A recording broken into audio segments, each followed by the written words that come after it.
हे मित्रांनो, तुम्हाला नमस्कार करतो. ओम श्री गणेश देवताय नमः. ओम श्री कुळदेवताय नमः. ओम श्री गुरुदेवताय नमः. ओम सर्व श्री इष्टलिंग देवताय नमः. शिवशानाथ मित्रांनो, मी कडाप्पा परत एकदा आपल्या समोर हजर आहे. माझ्या धर्मक्रम चॅनलमध्ये आपले सहर्ष स्वागत करीत आहे.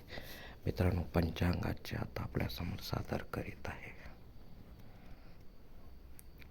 मित्रांनो, आज सोमवार दिनांक 23 फेब्रुवारी 2026, शालिवान शके 1947, संवत्सर विश्वावसु, अयन उत्तर ऋतू वसंत, मास फाल्गुन, पक्ष शुक्ल, तिथी मित्रांनो आजची षष्ठी तिथी आहे. सकाळी 9:10 सप्तमी तिथीला सुरुवात होईल आणि उद्या पहाटे 7:03 अष्टमी तिथीला सुरुवात होईल. वार सोमवार आहे. नक्षत्र भरणी नक्षत्र आहे. दुपारी 4:34 कृत्तिका नक्षत्राला सुरुवात होईल. योग मित्रांनो ब्रह्मा योग आहे. सकाळी 10:19 ऐंद्र योगाला सुरुवात होईल. करण मित्रांनो तैतील करण आहे.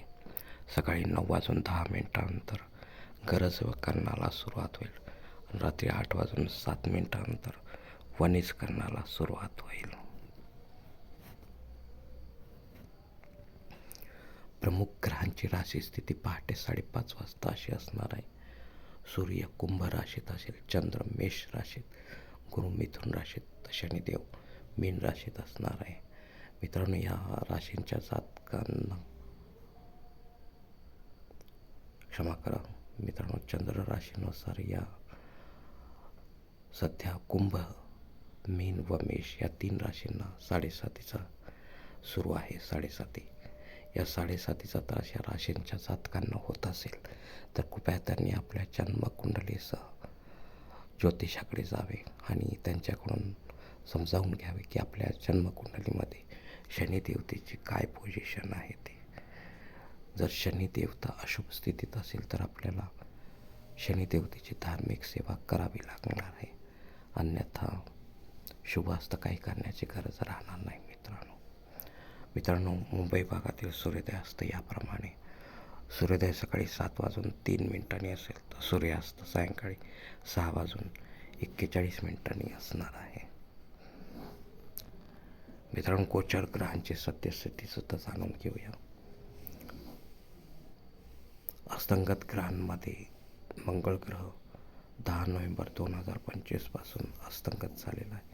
तर वक्री ग्रहांमध्ये गुरु ग्रह 11 नोव्हेंबर 2025 पासून वक्री झालेला आहे. हे दोनही ग्रह आपल्या जन्मकुंडलीच्या आधारे आपल्याला काय फळ देतील हे देखील ज्योतिष आपल्याला समजावून सांगतील. मित्रांनो, या पंचांगाच्या आधारे आता आपण आजच्या पूजेसाठी लागणारा संकल्प सोडणार आहोत. तेव्हा आपण आपल्या उजव्या हाताच्या तळहातावर 1 पळी पाणी, थोडे अक्षत, 1 फूल व फुलाची पाकळी घ्या आणि हा छोटासा संकल्प म्हणायला सुरुवात करा. मित्रांनो, हर ओम शिव शिव शंभो राज्ञ प्रवर्तमान सत्य ब्रह्मणो द्वितीयपराधे श्वेतवरा कल्पे वैवस्वत मन्वंतरे कलियुगे प्रथम पादे जम्बूद्वीपे भारतवर्ष भरतखंडे मेरो दक्षिण दिग्भागी महाराष्ट्र देश व्यावहारिक जन्म शालिवान शके 1947 प्रभाती षष्ठी संवत्सरांमध्ये विश्वावसु नाम संवत्सरे उत्तरायणे वसंत ऋतू फाल्गुन मासे शुक्ल पक्षे इंदू वासरे भरणी नक्षत्रे ब्रह्मायोगे तैतील करणे षष्ठी शुभदित वीरगोत्रात उत्पन्न मी कडाप्पा मऊ पात्र दुरित शताशी पार्वती पती परमेश्वर विद्यार्थ विधिवत नित्य देवपूजा व्योम इष्टलिंग पूजा करीशे. मित्रांनो, याच ठिकाणी हा संकल्प संपलेला आहे. तेव्हा आपण आपल्या उजव्या हाताच्या तळहातील संकल्पाचे पाणी समोरच्या तामनात सोडून द्या. मित्रांनो, या संकल्पाची वेळ मर्यादा सकाळी 9:10 आहे. या वेळेनंतरही आपल्याला संकल्प सोडायचा असेल तर कृपा करून आपण वरील बदललेल्या पंचांगाचा आधार घ्यायचा आहे. नवीन संकल्प तयार करायचा. त्या संकल्पात आपण करत असलेल्या धार्मिक विधीचा उल्लेख अवश्य करायचा आहे. तेव्हाच आपली धार्मिक सेवा संबंधित देवतांपर्यंत पोहोचेल आणि त्यांचे आशीर्वाद आपल्यापर्यंत पोहोचतील. आपले जीवन अधिक सुखमय बनेल. मित्रांनो,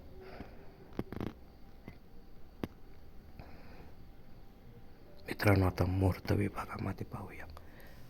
यात धार्मिक विधीन त्यांचे मुहूर्तकाळी याप्रमाणे दिलेले आहेत.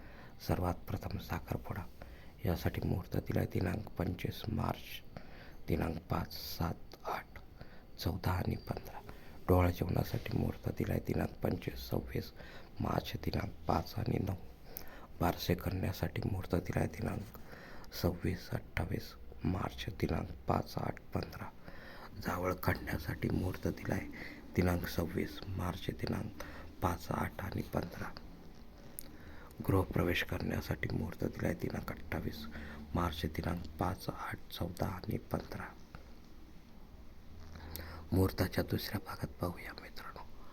उपनयन करण्यासाठी मुहूर्त दिला आहे दिनांक 26, 27 मार्च, दिनांक 5 आणि 8. विवाह करण्यासाठी मुहूर्त दिला आहे दिनांक 25, 26 मार्च, दिनांक 5, 7, 8, 12, 14, 15 आणि 16. वास्तुशांती करण्यासाठी मुहूर्त दिला आहे दिनांक 26, 28 मार्च, दिनांक 5, 14 आणि 16.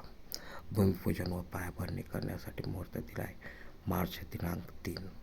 देवमूर्तीची प्राणप्रतिष्ठा करण्यासाठी मुहूर्त दिला आहे दिनांक 26 मार्च, दिनांक 5, 8, 15 आणि 16. मित्रांनो, यामध्ये आपण सर्व देवी देवतांच्या मूर्तीची प्राणप्रतिष्ठा करू शकता, पण विधिवत करा, पंडिताच्या माध्यमातून करा आणि देवकाळामध्ये करा. घरी करा किंवा मंदिरामध्ये करा. पण यासाठी एक नियम लक्षात ठेवा मित्रांनो. प्राणप्रतिष्ठा झाल्यानंतर दुसऱ्या दिवसापासून या मूर्तीवर संबंधित देवतांचा अभिषेक घ्यावा लागतो. तो जर आपण घेणार नसाल तर या प्राणप्रतिष्ठित मूर्ती देखील खंडित मानल्या जातात व त्यांचे विसर्जन करावे लागते. मित्रांनो, वरील काही मुहूर्तांच्या तारखेत वेळेची मर्यादा देखील असू शकते. कृपया ती जाणून घेण्यासाठी आपण मला कॉमेंट्स बॉक्समध्ये विचारावे किंवा योग्य पुरोहितास व पंचांगधारकास संपर्क साधावा आणि मगच आपल्या जन्मकुंडलीच्या आधारे आपल्यासाठी योग्य असा मुहूर्त निवडावा, जेणेकरून आपल्या मुहूर्तामध्ये कोणत्याही प्रकारची बाधा उत्पन्न होणार नाही आणि मुहूर्ताचे पूर्णपणे फळ आपल्याला प्राप्त होईल मित्रांनो. आणि असा मुहूर्त जर आपल्याला मिळत नसेल तर मग मात्र आपण स्वतःहून किंवा पंडिताच्या माध्यमातून यापेक्षा वेगळा काही मुहूर्त निर्माण करण्याचा प्रयत्न करू नका, कारण मुळात तो मुहूर्तच नसल्यामुळे त्याचा आपल्याला काही एक उपयोग होणार नाही मित्रांनो. पंचांगातील इतर काही महत्त्वाच्या ज्या बाबी आहेत त्या आता पाहूया. पंचांग शुद्धी नाही मित्रांनो. दिनविशेषमध्ये सप्तमी श्राद्ध कर्म आहे. या तिथीवर आपल्याशी संबंधित कोणी नातेवाईक आपल्याला सोडून परलोकात निघून गेले असतील तर त्यांच्या नावाने आपल्याला पिंडदानयुक्त श्राद्ध कर्म करणं गरजेचे आहे. घरी करा किंवा तीर्थक्षेत्री करा, पण विधिवत करा. पंडिताच्या माध्यमातून करा आणि अपराह्न काळातच करा. तेव्हाच आपली पितरसेवा आपल्या पितरांपर्यंत पोहोचेल आणि त्यांचे आशीर्वाद आपल्यापर्यंत पोहोचेल. आपले जीवन अधिक सुखमय बनेल मित्रांनो, सकाळी 9:10 घबाड योगाला सुरुवात होत आहे. या योगाचा आपण अनुभव घ्यावा मित्रांनो. जे काही कार्य कराल आपण त्याचे फळ म्हणून आपल्याला घबाडासारखे मिळू शकते मित्रांनो. उद्या सकाळी 7:03 भद्रा योगाला सुरुवात होत आहे. हा अशुभ योग आहे, राहूच्या अंडर येणारा. त्यामुळे आपण यात रेग्युलर जी कामे आहेत तीच करावी. महत्त्वाचे किंवा विशेष कामे करू नये मित्रांनो, अन्यथा आपल्याला पैसे येण्याची शक्यता राहणार आहे. अग्निपृथ्वीवर हजर नाही, त्यामुळे आपल्याला नव्याने काही होम यज्ञ कर्मकांड सुरू करता येणार नाही. जे रेग्युलर आहे तेच आपण करावे मित्रांनो. धन्यवाद मित्रांनो. आजचा हा पंचांगासंबंधीचा व्हिडिओ मी याच ठिकाणी संपत आहे. आपण जर माझ्या मताशी सहमत असाल तर कृपया माझे धर्मकर्म चॅनल सबस्क्राईब करा, लाईक करा, आपले कुटुंब मित्रपरिवारासह शेअर करा. तसेच कॉमेंट्स बॉक्समध्ये आपले मत अवश्य नोंदवा आणि माझा पुढील व्हिडिओ आपल्यापर्यंत पोहोचण्यासाठी बेल बटन अवश्य दाबा. धन्यवाद मित्रांनो. पुढील भेटीपर्यंत आपण खुश राहा, आनंदी राहा, प्रसन्न. हरिओम. शिवशंभो महादेव.